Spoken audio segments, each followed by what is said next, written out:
Aqui é a professora Fátima com a disciplina de Língua Portuguesa. Bem-vindos à nossa aula.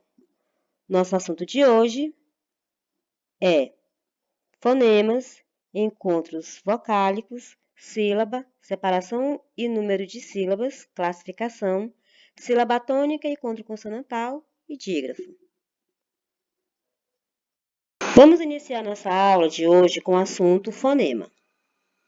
Quando falo de fonema, estou me referindo à fala e ao som ao mesmo tempo. Porque quando falamos, reproduzimos o quê? O som. Então, fonema é o som reproduzido da nossa fala. Então, o que é fonema? É a unidade mínima de som que se pode isolar no interior das palavras e pertence à língua falada. Nesse conceito, nós podemos compreender que o fonema ele está relacionado à nossa fala. Então, quando falamos, reproduzimos som. E a letra? O que é a letra? A letra é a representação gráfica do fonema e pertence à língua escrita. Tá? Então, assim, como nós temos a língua falada e a língua escrita, a língua falada é relacionada ao fonema e a língua escrita é representada pela letra, certo? Então, graficamente, os fonemas eles são representados por letras, certo? E como exemplo, nós temos aqui as palavras hora e planta. A palavra hora, representada graficamente, ela precisa de 4 letrinhas. A letra H, a letra O, a letra R e a letra A. Sabemos que para poder escrevê-la corretamente, nós temos que fazer uso dessas 4 letras. Só que quando eu pronuncio a palavra hora, eu não consigo reproduzir o som de todas as 4 letras. Qual é a letrinha aí que eu não consigo reproduzir? Eu não consigo ouvir o som dessa letrinha quando eu pronuncio ela? Muito bem, a letra H. A letra H ela não é pronunciada. Então, se ela não é pronunciada, ela não será fonema, porque ela não tem som, certo? Então, graficamente, a palavra hora é representada por 4 letras. E com relação à nossa fala, ela é representada apenas por 3 fonemas. Tem apenas 3 fonemas, 3 sonzinhos. Na palavra planta, graficamente, ela é representada por quantas letras? Muito bem, 6 letrinhas. Eu tenho que utilizar a letra P, a letra L, a letra A, a letra N, a letra T e a letra A, para poder escrever corretamente a palavra planta. Agora, quando eu pronuncio a palavra planta, podemos nos certificar que ela tem apenas 5 fonemas. Como assim, professora? Planta tem um sonzinho diferente. A letra N é pronunciada. Não, crianças, ela não é pronunciada. A letra N aí, ela vai ter a função de um acento aí na letra A, ou seja, um som nasal, certo? Então, a letra N ela não é pronunciada, tá? Então, se ela não é pronunciada, ela não é fonema.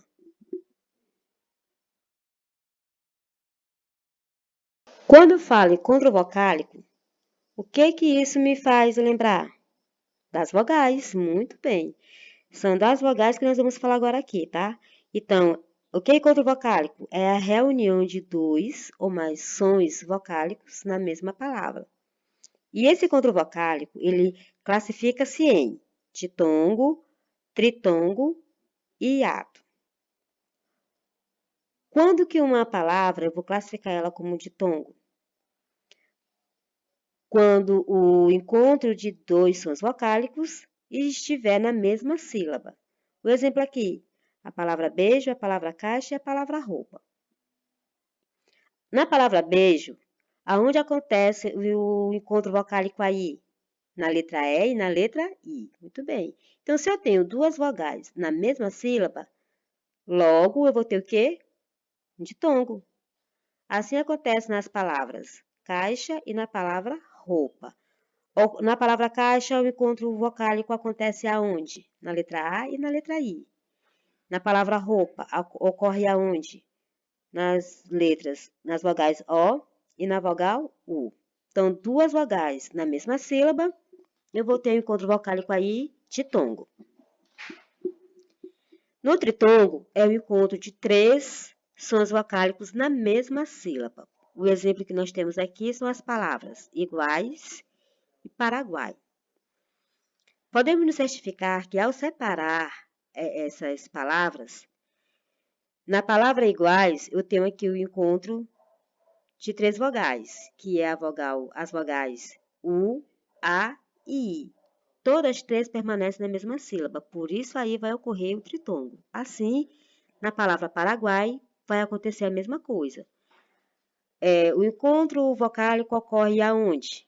Nas letras U, A e I. Por quê? Porque permaneceram na mesma sílaba quando separei essa palavra. Já o hiato é o encontro de 2 vogais em sílabas separadas, ou seja, gente, as vogais elas não podem estar na mesma sílaba. Para eu ter um hiato aí, as vogais elas terão que estar em sílabas diferentes. O exemplo aqui são as palavras viúva e rainha. Observe que ao separar as sílabas dessas respectivas palavras, a vogal U ela fica em uma sílaba diferente da sílaba da vogal U, que formou também uma outra sílaba aí, né? Então, U e I estão em sílabas diferentes. Assim ocorre também na palavra rainha. A letra A está em uma sílaba separada da letra I, que essa letra I, no caso, se formou uma sílaba. Quando separamos as sílabas das palavras, a gente observa que elas ficam numeradas, não é isso? Por isso, agora nós vamos falar sobre o número de sílabas, ou seja, é a quantidade de sílabas que uma palavra tem, tá? Então, as sílabas elas se classificam em monossílabas, dissílabas, trissílabas e polissílabas. Monossílabas, quando possui apenas uma sílaba, né? Quando essa palavra possui apenas uma sílaba. Então, se a palavra tem apenas uma sílaba, ela vai ser o quê? Monossílaba. Então, exemplo aqui, eu tenho a palavra nó, sol e pai. Na dissílabas, como que eu vou classificar uma palavra quanto ao número de sílabas? Quando ela possui 2 sílabas. O exemplo, vimos, para e jornal. Trissílabas é quando essa palavra ela possui 3 sílabas. O exemplo, nós temos aqui as palavras medidas, podemos nos certificar que ela tem 3 sílabas aí, tá, crianças? A palavra programa e palavra produtos. Polissílabas, quando possuem mais de 3 sílabas, ou seja, 4 sílabas ou mais, tá bom? No exemplo aqui, nós temos as palavras detalhadas e consumidores. Bem, professora, mas se eu encontrar uma palavra que tem mais de 4 sílabas, como eu vou classificar ela? Ela vai continuar sendo polissílabas, tá? Não tem outra classificação do número de sílabas além dessas 4 aí. Então, monossílabas, uma sílaba, dissílabas, 2 sílabas, trissílabas. Tem que ter 3 sílabas e polissílabas, elas vão ter que ter 4 ou mais sílabas. Classificação da palavra quanto à sílaba tônica. Que é a sílaba tônica? Gente, a sílaba tônica nada mais é que a sílaba mais forte de uma palavra. Ah, professora, fica fácil, né? Toda sílaba tônica, eu vou identificar ela pelo acento. Não, não, crianças, não pensem assim, tá? Sabemos que todas as palavras, ela sempre vai ter uma sílaba tônica. Só que essa sílaba tônica nem sempre ela é acentuada, tá? Entendam isso. Então, quando a sílaba tônica é a última sílaba da palavra, ela vai se classificar como oxítona. Quero fazer aqui uma observação com vocês de como podemos fazer essa identificação de oxítona, paroxítona e proparoxítona, tá? Vamos classificar ela, nós vamos ter que primeiramente ver a posição que cada uma delas ocupa. A posição dela é a seguinte, última, penúltima, e se eu tivesse uma outra sílaba aqui, ela seria antepenúltima, tá? Que a gente vai ver nos exemplos mais abaixo. Então, na palavra café, qual é a sílaba mais forte da palavra café? É a sílaba fé, não é isso? Então, enquanto posição, ela está em que posição aí? última, não é isso? Outro detalhe que eu quero falar para vocês, crianças, é sobre a leitura dessas posições, tá? Eu vou sempre fazer da direita para a esquerda, tá? Então, última, penúltima, e se houvesse aqui a outra, antepenúltima. Certo, então voltando aqui para o exemplo café. Então, já que a sílaba fé é a sílaba mais forte e ela está como última, ela vai ser classificada como oxítona. Quando que uma sílaba tônica ela vai ser paroxítona? Quando a sílaba tônica é a penúltima sílaba da palavra, certo? Então, o exemplo aqui, nós temos a palavra fácil. Na palavra fácil, qual é a sílaba mais forte? É a sílaba Fá. E enquanto posição, ela está ocupando qual? A penúltima, não é isso? Vamos só ver aqui a posição aqui. Sil é a última e o Fá, penúltima. Então, a sílaba Fá, ela está ocupando a penúltima posição aí da palavra, né? Posição da sílaba aí é a penúltima. Então, ela é paroxítona. Quando a sílaba tônica é a antepenúltima sílaba da palavra, ela se classifica como proparoxítona. Como exemplo, aqui nós temos a palavra pêssego. Na palavra pêssego, qual é a sílaba mais forte? É a sílaba P, não é isso? Então, vamos só ver aqui a posição que ela está ocupando. Última, penúltima, antepenúltima. Então, se ela é antepenúltima, aí na palavra, a sílaba está ocupando a antepenúltima posição, então ela vai ser proparoxítona. Encontros consonantais, quando eu falo aqui, gente, encontros consonantais, eu lembro de quê? Consonantais, consoantes, não é isso? Então, encontros consonantais é a reunião de duas ou mais consoantes pronunciadas. A mesma palavra pode ter encontro consonantal separável ou inseparável. Ou seja, gente, essas consoantes elas podem estar na mesma sílaba ou em sílaba diferente, certo? Só uma observação aqui é que para eu ter o encontro consonantal, eu tenho que essas duas consoantes que aparecerão na palavra, tá? Elas terão que produzir o seu próprio som. Cada letrinha aí das consoantes, elas têm que ter o seu próprio som, tá? Elas terão que ser pronunciadas. O som delas terão que ser emitidos. Então, como exemplo, nós temos aqui as palavras brancas e borboletas. Na palavra brancas, podemos observar que nós temos as duas consoantes, a letra B e a letra R. Ambas as duas consoantes, elas são pronunciadas, o som delas, elas são reproduzidas. O mesmo acontece na palavra borboletas. Nós temos aqui o encontro consonantal, a letra R e a letra B, onde as duas consoantes são pronunciadas. Dígrafo é o encontro de duas letras que se representam em um só fonema.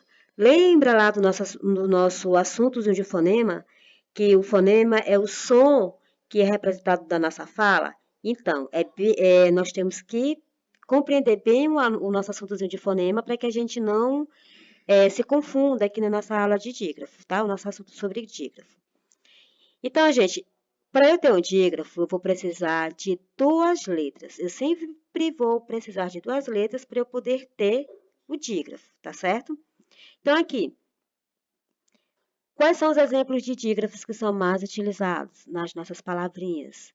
São os dígrafos CH, AM, QU, GU, SC, XC, AN, SS, RR, NH e LH. Vamos fazer aqui a leitura aqui dos exemplos aqui citados. Chave, lâmpada, queijo, foguete, crescer, exceto, anta, osso, carro, ninho e palha. Lembram lá no nosso assunto anterior de encontro consonantal, onde foi dito que encontro consonantal era encontro de consoantes, certo?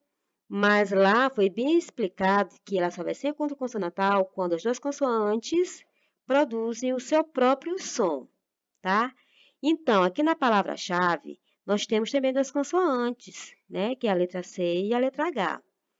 Porém, essas consoantes, elas não produzem sons diferentes, tá? O C e o H, elas produzem o som de uma única letrinha, que vai ser a letra X, tá certo? Então, assim, quando eu tenho duas letras onde elas produzem um único som, bem nesse momentinho aí eu vou classificar ela como dígrafo, certo? Assim acontece na palavra anta. Ó, observem aí a palavra anta. Na palavra anta, o dígrafo ocorre onde? Na letra A e na letra N. Por quê? O N não é pronunciado. O N, se você atentar para o som da palavra quando você pronuncia a palavra anta, o N ele vai estar dando um som nasal, é como se tivesse um acento na letra A, certo? Assim, na palavra osso, podemos observar que nós temos duas consoantes aí, que são as letras S, certo? Só que as duas consoantes aí, as duas letras S, elas não são pronunciadas o som de cada uma delas. As duas letras S produzem apenas um som, tá? Bem aí ao corrigir. Então, pessoinhas, essa foi a nossa aula de hoje. Espero que vocês tenham uma boa compreensão. Não esqueça de curtir o nosso canal. Dá um likezinho lá, tá? E muito obrigada!